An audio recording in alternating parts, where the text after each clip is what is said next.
Welcome back, guys, and congratulations on still being here. I think after the last video where I outlined some of the sacrifices you guys would need to make if you really want to go down this path, I would have to imagine that you've had some time to think about that, and if you're still here, I think that's a very good sign. You know, it shows that at least you have passed the first step and you're very likely willing to do what it's going to take in order to make a very big difference in your life financially from trying something different. So we are in part 1, episode 4, and from here we're going to get a little bit deeper in the weeds. In the first 3 episodes, to very quickly recap, I taught you guys basically the principle of how to play a different game. You know, the very simple principle of buy assets, not liabilities. And from there, we have explored how exactly to go through that process to getting your first asset. We've explained some of the benefits in the last video for exactly how it's going to benefit you and really start to expedite your financial position in life to a very great magnitude. It's much faster than if you hadn't been doing it, if you would just be working a job. And I told you guys in the last video that in this video we would explore the deeper concepts of how to manage your first asset, how to structure your loan, how to benefit from only paying, you know, the inspection costs for getting your first home. And so that's what we're going to do. We're going to take a deeper dive into those weeds now. And the next video is going to be the same thing as well, except tax related, you know, playing by the rules of the rich. Well, for this video, to start off I want, first off, none of this is financial advice. You guys know the spiel. Please only use my channel for educational purposes. Your wins are your wins, your losses are your losses. Now, I want to take a second to explain that we are taking the approach of buying a home as an asset to start off this process for a very clear reason. But I want you guys to understand, if you're new to understanding financial lingo, into looking into like investing and managing your own money and learning to make your money work for you rather than just working for money, there's multiple types of assets, guys.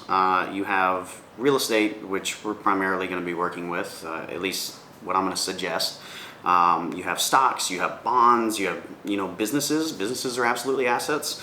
You have cryptocurrencies, etc. There are many different kinds of assets, and there's a very good reason why I think it's a good idea to start with real estate as an asset. And before we go into what I would call the principles for successful managing your first asset, before we go to that, I want to explain why I think real estate is a good idea, guys. It really is like the perfect starting point, because when we use real estate is something that can directly tie into your immediate life. You need to, you know, well, you don't have to, but it's probably to your advantage to have a shelter over your head, you know, to have the comfort and security of a home. That's pretty obvious, you know. And if you go into real estate, it's a very easy step to transition, to not force yourself into a spot where you're diving in the deep end to going down this different path. You don't have to start with real estate. You know, this is just the easy transition that I think I can get probably most people to realize that it is very attainable to making that transition to benefit your financial life. But you absolutely don't need to start with real estate, guys. If you feel confident, if you know business, let's say, you know, you've been in management for a while, if you know accounting, if you know the law and tax codes. Like if you guys have a good understanding of the things that you need to understand to run a business successfully, that's going to be a faster process than starting off with just buying real estate. So you can absolutely start with creating a business, but for us, I think real estate has been the proven vehicle to cause people to really break out and become like first generation millionaires, more so than any other asset. It really is known for doing that, and I think it's because it's such a middle of the road option where it allows you to stay on the current path that you're on right now with working a job. And you can also slowly transition to this other path that's going to be more financially beneficial to your future. It's easy access. All you have to do is satisfy a couple conditions in your life, as I explained in the last video. If you can satisfy the conditions of increasing your credit score, maximizing that in a relatively short time frame, if you can satisfy the condition of getting 5 to 10K in the bank, you're opening up this door. So it's a very easy access thing to do because real estate is available to a lot of people for doing very minimal things. So it's also it's very forgiving because as you guys, if you start building out a real estate portfolio, it's going to be a slow process, and any kind of mistakes that you make along the way are going to be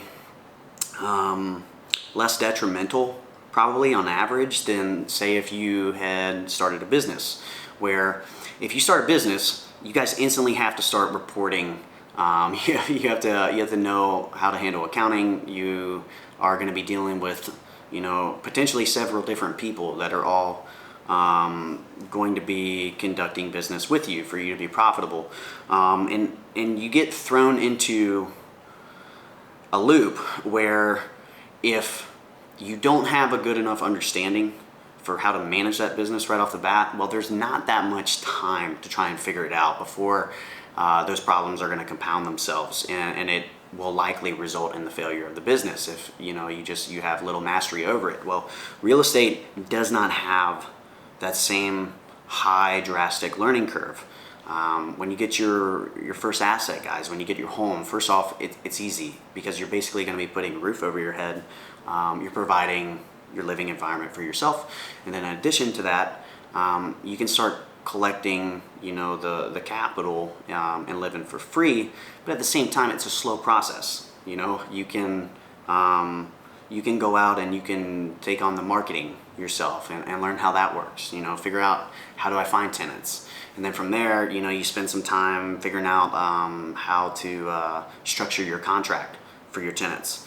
And then from there, you're not immediately accounting all the time. Your accounting is relatively simple. You're collecting an income stream essentially just once a month, potentially, from however many tenants that you have. So if you have someone living in your home, at the first of each month, you're collecting that income.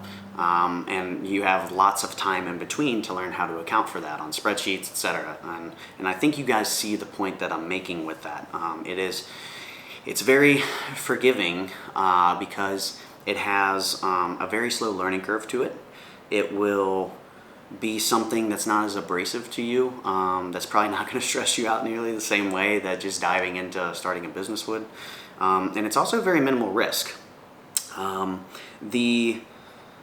The biggest risk in real estate is if you buy a place where there are some potential hazards. If let's say the foundation is messed up in the home, and you don't discover that till after the deal is all said and done. Well, at that point, it's too late, unfortunately. The biggest risk is you're signing. Odds are you're going to get a 30-year loan. You don't have to, but that's a standard length of the loan. And if you're getting a 30-year loan, that's going to be on a relatively large amount of capital in comparison to what you have currently. So the risk there is you're getting yourself into a situation without knowing what potential hazard or what potential setback you could be getting yourself into. And that's why in the last video I told you guys that you don't want to get out of paying for the inspection. That manages the biggest risk. When you pay for that inspection, that person that comes in and looks over the home, that's exactly what they're looking for, guys. They're looking for any of the flaws, any of the faults, anything that might need to be repaired, and they're going to give you an overall feeling for how stable the asset is that you're buying. If there's a lot of warning signs, they're going to tell you that, and that's what you're spending, that $350, $400, however much it is. That's what you're spending that money for. You're spending it on a comprehensive report from somebody that knows how to look for the warning signs. I think one of the worst things you could try and do is to try and figure out, well, I'm going to just look for that myself. Well, if you are not trained, if you don't have any experience in being able to identify faults that, a property has, you're taking a big risk with that. So that money that you will spend for an inspector is going to be money that's well spent, because that's going to manage the biggest amount of risk that you have when you start using real estate as an asset that's going to build your portfolio. You also have time with real estate to basically strengthen your greatest asset, which is yourself, guys. Like all of that learning that you're going to be doing along the way, where you're going to learn, how to go about the accounting, how to go about marketing, etc. You're going to be strengthening yourself. And learning is a very, very important part of that process. And when you use real estate, you're going at a comfortable speed where you can strengthen yourself, your knowledge, your ability to interact with other people, and a nice steady pace where hopefully everything's not going to implode on you the same way that it likely can with a business if you're not where you need to be yet when it comes to asset management. So that's why we're doing real estate. That's why I am going to be suggesting it through this part 1 of my channel. I think it's important to just understand that. I don't want you guys to feel like you can't explore other routes, but I want to explain at least, why I'm suggesting this one specific route. It's really because I think it is going to apply to the most number of people. I feel like the greatest number of people can easily get on this alternate path if we use real estate to do so. So I'm going to give you guys the principles that I have found have generated the most success for me when it comes to utilizing real estate as an asset to get you on the financial freedom path. The first would be the process of how we go about securing the loan and managing our costs when we get our first asset. Now, I told you guys in the last video, $350 is what I spent to attain the life hack of being able to live with a roof over my head for completely free, and then also put money into my pocket each month.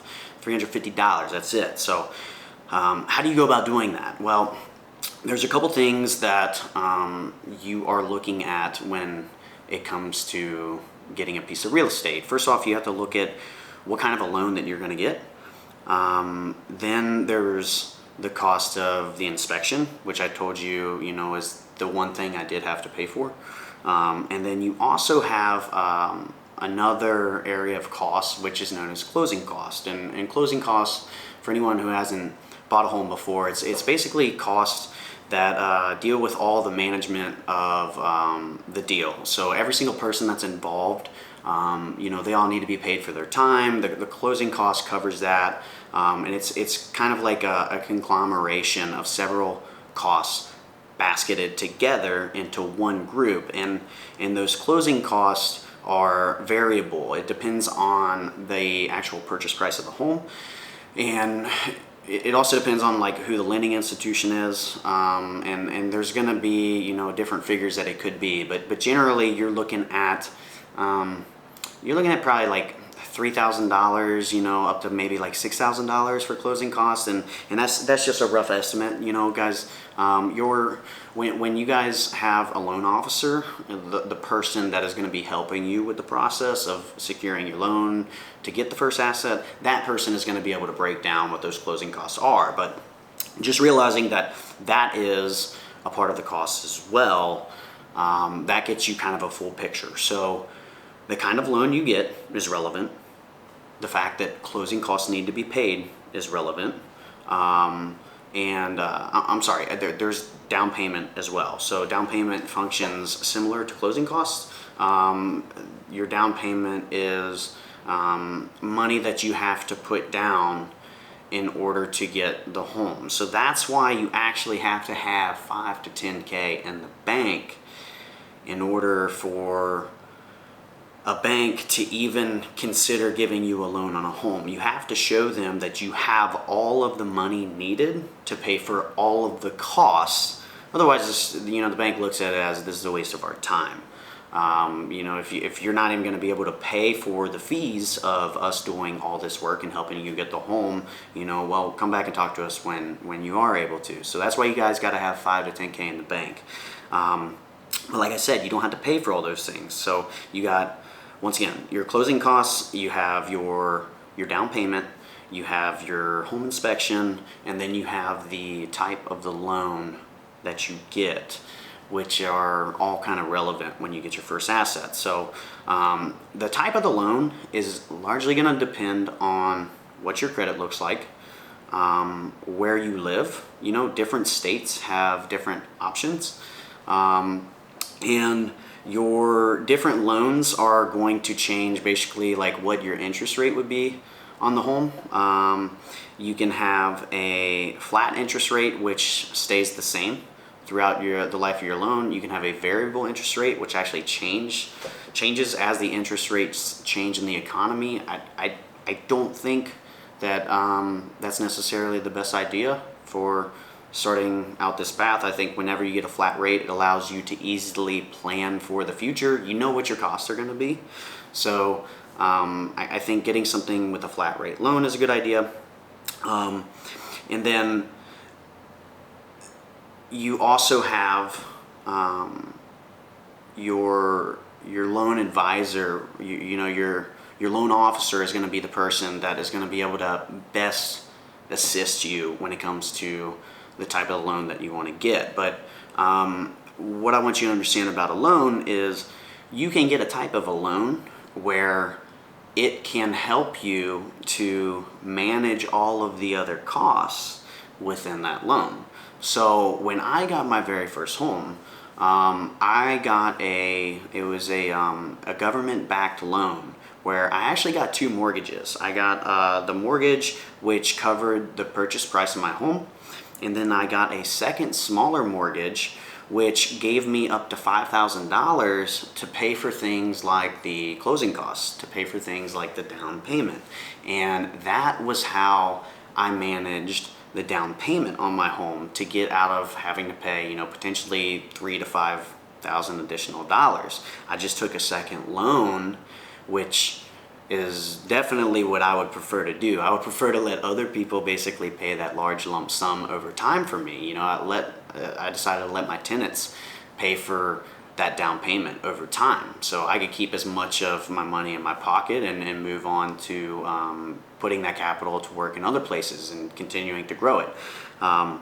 Then, in addition to that, what I did is the closing cost on finalizing everything for the deal when I bought my first home, I just made that a condition to the seller. The seller is the one that's going to be getting a relatively large lump sum of money, and it has kind of become standard for a lot of buyers to ask the seller to cover the closing cost. And there's several ways that you guys can do this, but the important thing to realize is you should pretty much always be able to get them to cover it if you're smart about it. And here's why.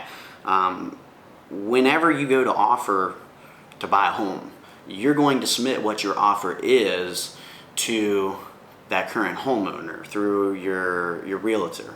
So let's say you're looking at a home that's $150,000, and you want to offer $140,000. So you can say, you know, let's offer $140,000, but you can also put additional conditions on that loan. You could say, hey, let's offer them $140,000, but my offer is only good if the seller also covers the closing costs whenever we finalize the deal. So there's no guarantee that they're going to accept that, obviously. If they come back and let's say they counteroffer you and they say, well, you know, we don't want to cover the closing costs. We will counteroffer, and they offer you to accept your purchase price of $140,000, but we're not willing to cover closing. Well, that's simple, guys. You know, if I don't want to be out that money, all I have to do is figure out, well, how much are those closing costs? Okay, let's say they're $3,000. I just then tell my realtor, hey, let's go back to them and let's offer them $143,000 for the purchase price of the home. And in addition, we want the seller to cover closing costs. So by doing that, by structuring it in a way where you're raising the purchasing price of the home, instead of me paying that $3,000 up front, essentially they're going to pay for the $3,000 up front. I'm going to basket it into the loan and the mortgage that I get that I have to pay over time. So it keeps more money in my pocket. And that's how you guys can get out of closing costs if you're smart and you use it as a negotiation tool. You're essentially going to give the seller more money up front, so then they'll just happily pay for it. It's going to basically be no difference to them, which I'm sure you guys can probably see. So that's how you can structure things. You know, if you guys look at what kind of loans that you can get through your loan officer, and you get a loan that gives you like down payment assistance, that's what you want to ask about. And then in addition, if you have the seller cover the closing cost, after that, you guys actually don't have to worry about paying a realtor. Realtors get paid solely from the funds that the seller receives. So it's purely to your benefit to use your own realtor to help you, find these homes. It costs you guys nothing. So if you manage the situation of getting your loan this way, you can also put yourself in that position where you only have to pay the expense of the inspector, which you do want to pay, because like I said, that manages your greatest risk. You know, don't allow yourself to get into a position, guys, where you get your first asset and then you come to find out you have some major structural issues on that home, which is going to cost a massive amount of money potentially to make that home even safe. You know, that could get you guys in a very bad situation right from the jump. Don't allow that to happen. You know, pay for that inspector, and that's going to manage your greatest risk. So that's basically how you guys want to structure the loan. I think the next thing that I can give you as far as a successful tip for managing your first asset is a rather quick one. You know, how to go about marketing. I have found a lot of success through a very simple website. It's called turbotenant.com. You go on there, you sign up an account, and then they're what's known as a multiple listing service, where you basically put up pictures of, your rental, and you put the price up there, you write a little description. You're basically going to list an ad, and then they are going to take your ad and they're going to publish it on several different websites. So you're going to start generating leads very quickly, and their service currently at this time is completely free. So when it comes to marketing, that would be the one resource that I would suggest that I've found, which is very successful for me, and also doesn't cost you anything. That should make that process a lot easier. There's several different ways that you guys can go about marketing, though. You know, you could go to a marketing management company. You could have them do the marketing for you, but I think in the beginning, that's the resource that I would say could be very beneficial and relatively easy, guys. Once again, that was turbotenant.com. The next thing, the next principle for successful asset management is to do with the term that I taught you guys in the last episode. It's how to manage your leverage. And there's two things that you really want to do when it comes to leverage management. And as a refresher or a recap, I told you guys leverage is a concept which you want to be using because it's going to enable you to build up your income stream as fast as possible. Leverage is any time you are able to take a certain amount of money that you have and turn that into representing a larger amount of money and gain income based on money that you don't yet have. So for example, simple idea of leverage, you have $5,000. You go to a bank gives you a loan of $100,000 plus. Your $5,000 buys an asset that's $100,000 plus. So you're using leverage on your $5,000 and you're magnifying the effect several fold of that $5,000 to generate you an income stream. Now, there's risks that come with leverage, guys. If you don't own whatever the asset is, there's several things that could happen that could cause that leverage to basically implode and cause problems for you. What happens if we go in a downturn economy, right? And let's say you have several homes and you don't own them outright, so you have to make payments on several of those homes. And let's say you can't find tenants. Well, at that point, you're still gonna have to make the payment on those homes. We actually had a very scary scenario just recently when the coronavirus pandemic hit, where the government, the United States government, made it possible for people to get out of paying rent where they live. Well, you can imagine if you are a multi-home owner and you're using that to produce your income stream, and all of a sudden your payments just stop because the federal government says that people don't have to pay you for where they're living.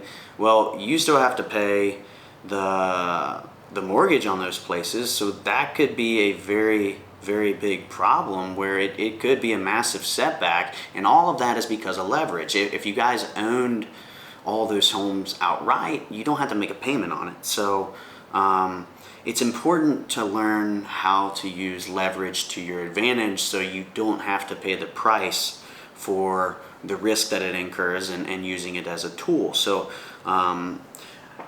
there's two ways to manage leverage, and the first is to observe what percentage of any number of assets you own, what percentage do you actually have invested out of the total value. So simply, to try and make this easy, let's say you got a $100,000 home and you have $20,000 in equity in that home. Well, you own 20% of that home outright. If you have another home where it's a $100,000 home, and let's say you have $40,000 of equity in that home, that's 40% of that home that you actually own. You put those two together, you average those numbers, you have 30% total ownership of all your assets combined out of those two assets. You want to observe that number, your percent ownership number, and you want to keep it at a certain high enough level. The higher that number is, closer to 100, at 100%, your leverage is completely managed because you don't have leverage at that point, guys. You don't have to make any payments on that loan, but the greater the percentage is of your total ownership over all your assets, the more you're managing that leverage. And the reason why is because if anything went wrong, let's say, if you guys only own 2%, if you only have a 2% invested stake in your assets for what you own, and 98% is, the bank's money. Well, at that point, if something goes wrong, there's not very much that you can do to offset the amount of money that you have to pay on those loans. But let's say instead, if your percent of your invested stake in your assets is like 50%, that's a much higher number. Well, if something goes wrong and you can't make those payments, your options to be able to refinance those loans now open up much better. So basically, if you get in trouble where you see, I'm not going to be able to sustain this for the next year because of whatever's going on, which is causing the problem, you can go to the banks at that point, and they're going to have additional options to you where you might be able to refinance the mortgages on those homes to get a lower payment. Maybe after you do that, those lower payments, then you can take care of making it through the next year. So that's why having a higher percentage of the dollars invested in the assets that you're controlling is going to help manage that leverage risk. The other thing that you can do, and this one is really a must, guys, whenever you look into successful investment principles, when it's through physical asset ownership, and when it's, you're commonly taking on leverage. If you're taking a loan from a bank, you will hear people say all the time, as kind of a rule of thumb, you want to have a safety net of funds that you don't touch, that you don't direct towards other investments. This needs to be liquid capital that you have access to. If something goes wrong, you can have it right away. You don't have to make any moves to get access to that money. And what that safety net is a 6-month safety net. So if I have one home, I'm going to look at all of the costs associated with that home, and I'm going to play all those costs out for a 6-month time period. Whatever that total figure is, that's the amount of money that I want to have set aside as a safety net for that one property. Now, you don't only want to do that on one property, you want to do that on every single property that you have. So it's to your advantage to get some assets, allow other people to start paying off that debt for you, where you're building equity, and it instantly increases your income stream. But at that point, it's kind of important to not just keep doing that over and over. Just because you have the money to get another house doesn't necessarily mean that you want to at that given time. It's more important to manage your leverage risk. If I don't yet have a 6-month safety net for all of my homes, it's to my advantage then at that point to slow down a little bit, focus on what you're doing, manage your assets in the meantime, keep learning about accounting, about law, whatever it is that you guys are working on, but also allow that income to accumulate over a period of time until you have a 6-month safety net for all of your homes. So that way, once you got that money, then the additional capital that's coming in, you can look to buy another asset. And those are two very important principles, guys, to managing the risk of leverage. So if you're not doing that as you go down this process, if you are taking all of your money and just putting it into another asset, you're not giving yourself enough of a safety net to get out of a potential bad situation. You guys can only control so much of what happens in your own life, and you certainly can't control hardly anything of what happens in the economy. So if you're taking a lot of risk and you're not putting a safety net in place, and something goes wrong, I think it's probably a matter of time before you could potentially have a real big setback. So that is a very important principle to understand that I've found is a good idea to follow to make sure that you're successful, and all this time and all this hard work and the sacrifice isn't going to backfire and set you back even more.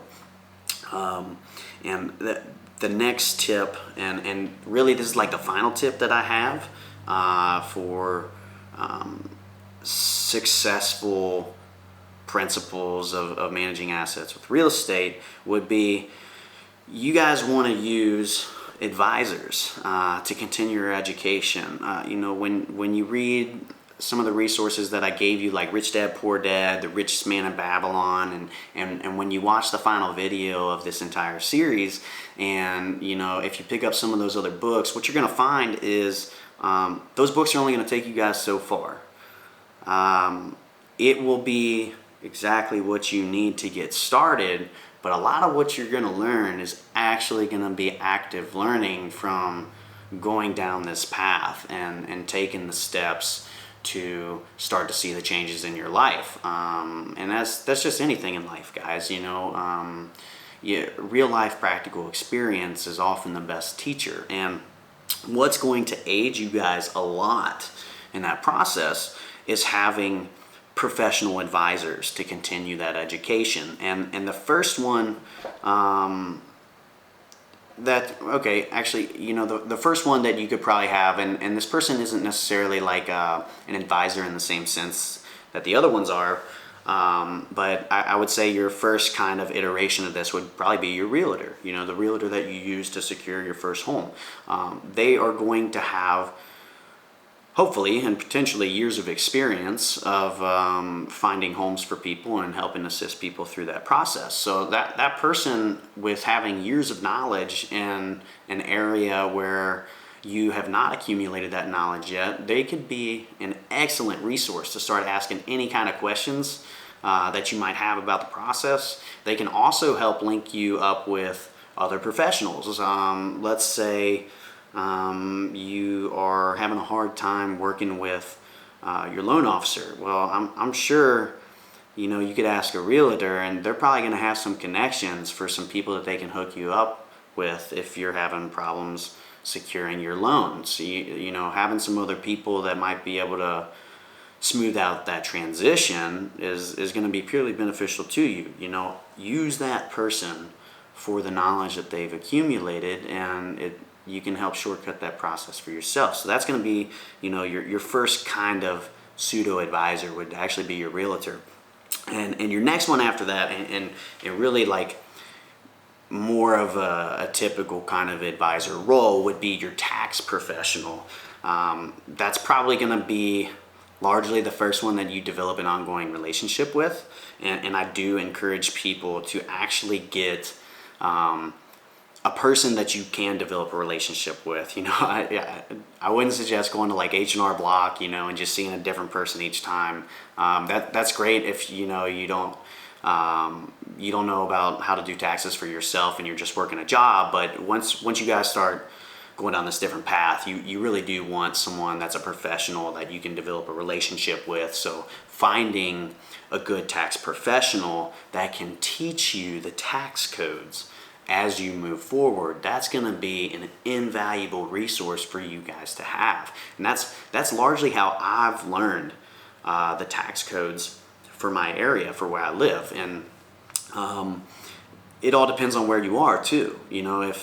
If you are expanding business, let's say you're getting Airbnbs and you are getting some Airbnbs that are not where you live, but they're states away, well, at that point, there's different tax codes in different states. So seeking out the right kind of advice based on where you are is very relevant.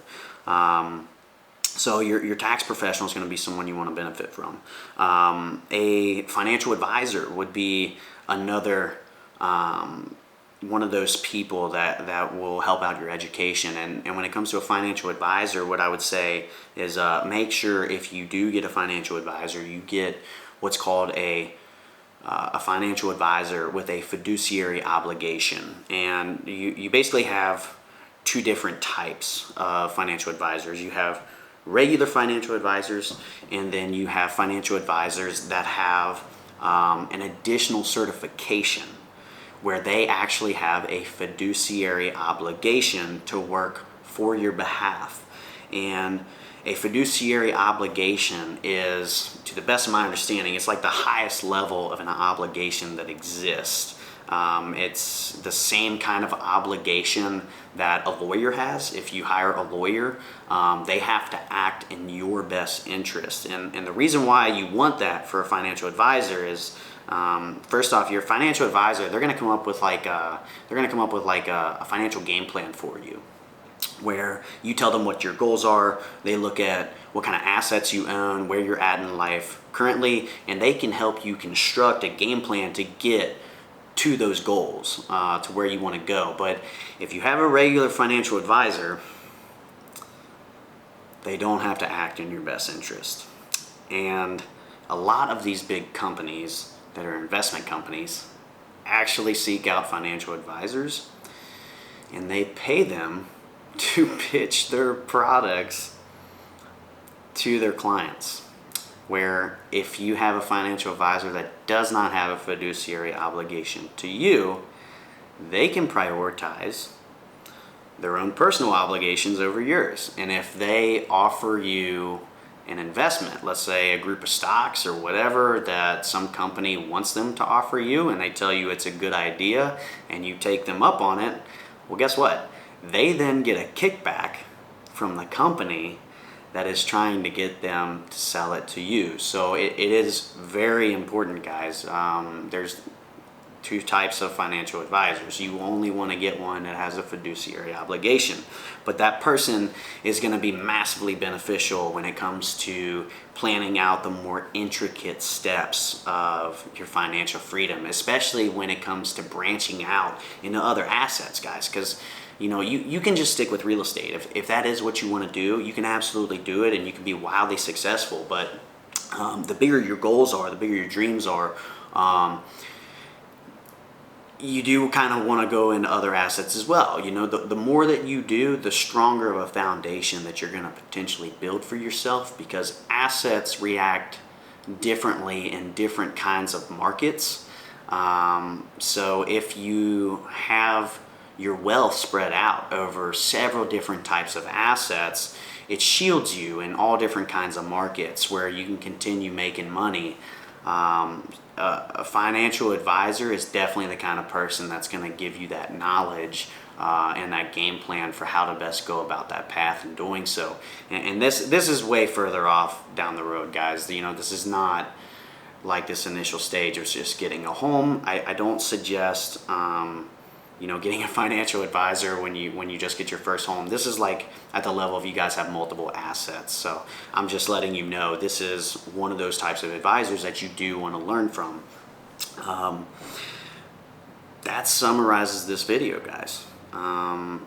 What I would strongly encourage is to follow the principles for successful asset management that I laid out here, because if you do, I think that's going to cut down on a lot of the risk. It's going to shortcut the process for you a lot to see that you hopefully have as minimal setbacks as possible. You guys are going to make mistakes. To think you can go through life without making mistakes is you're setting yourself up for failure and heartbreak, because none of us are perfect. I think if you realize, look, I'm going to make mistakes, that's an integral part of the learning process. It's a must. That's how I best learn, is by making mistakes. Well, if you follow these principles for success, whatever mistakes you do make are hopefully going to be much more minimized, to where it potentially won't be as big of a setback as if you make a major mistake from not following these principles. So I hope this video has been beneficial to you guys, like the last of them. If you like the content, please take a second, hit the like button. Please subscribe to my channel. In the next future video, we are going to explore what I think is going to be a very fun concept, the concept of playing by the rules of the rich. And we are going to talk about how you can offset your taxes to potentially get out of paying taxes, and really start benefiting from playing by a different rules of a different game plan when it comes to asset ownership. So I look forward to seeing you guys there. Thanks for being here. I'm out for now. Bye, guys.